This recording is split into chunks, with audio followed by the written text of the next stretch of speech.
चैतन्य प्रभु नित्यानंद श्री अद्वैत गदाधर श्रीवासादि गौर भक्तवृंद। हरे कृष्ण कृष्ण कृष्ण हरे हरे, हरे राम राम राम हरे हरे, हरे कृष्ण कृष्ण कृष्ण हरे हरे, हरे राम राम राम हरे हरे, हरे कृष्ण कृष्ण कृष्ण हरे हरे, हरे राम राम हरे हरे। श्रीमद् भगवद गीता यथारूप अध्याय 18 उपसंहार संन्यास की सिद्धि। श्लोक नंबर 48।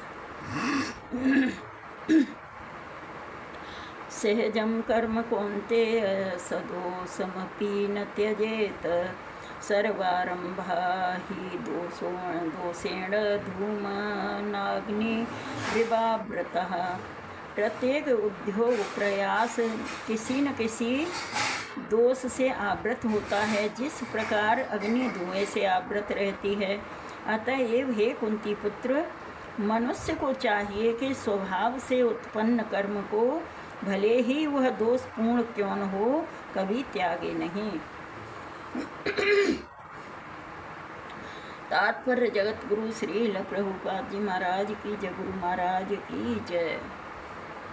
बद्ध जीवन में सारा कर्म भौतिक गुणों से दूषित रहता है। यहाँ तक कि ब्राह्मण तक को ऐसे यज्ञ करने पड़ते हैं जिसमें पशु हत्या अनिवार्य है।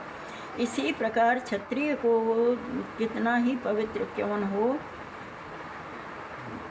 उसे शत्रुओं से युद्ध करना पड़ता है, वह इससे बच नहीं सकता। इसी प्रकार एक व्यापारी को चाहे वह कितना ही पवित्र क्यों न हो, अपने व्यापार में बने रहने के लिए कभी कभी लाभ को छुपाना पड़ता है या कभी कभी काला बाजार चलाना पड़ता है। ये बातें आवश्यक हैं, इनसे बचा नहीं जा सकता। इसी प्रकार यदि शूद्र होकर बुरे स्वामी की सेवा करनी पड़े तो उसे स्वामी की आज्ञा का पालन करना होता है। ऐसे भले ही ऐसा नहीं होना चाहिए। इन सब दोषों के होते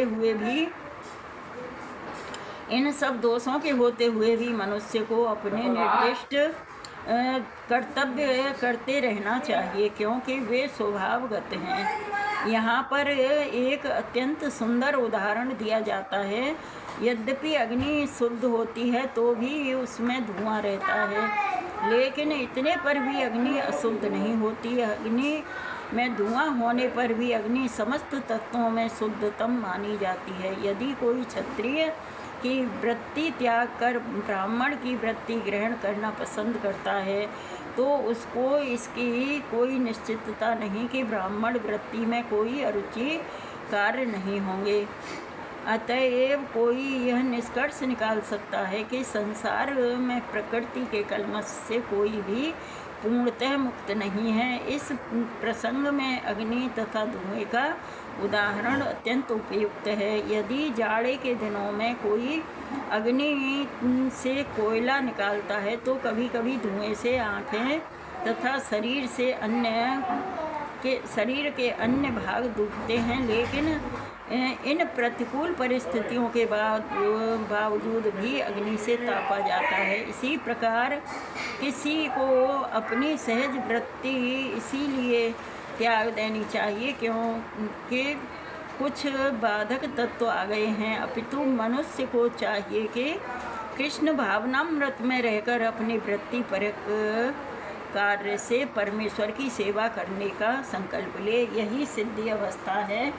जब कोई भी वृत्तिपरक कार्य भगवान को प्रसन्न करने के लिए किया जाता है तो उस कार्य के सारे दोष शुद्ध हो जाते हैं। जब भक्ति से संबंधित कर्मफल शुद्ध हो जाते हैं तो मनुष्य अपने अंतर का दर्शन कर सकता है और यही आत्म साक्षात्कार है। हरे कृष्ण कृष्ण कृष्ण हरे हरे, हरे राम राम राम हरे हरे। तो अपने अपने जैसे बताएं कि ब्राह्मण क्षत्रिय वैश्य शूद्र, तो इन्हें अपने अपने हिसाब से ही कार्य करने चाहिए। हमें दूसरे के कार्य में अधिक नहीं घुसना चाहिए। और हमेशा बोलना चाहिए हरे कृष्णा कृष्ण कृष्ण हरे हरे, हरे राम राम राम हरे हरे, हरे कृष्ण।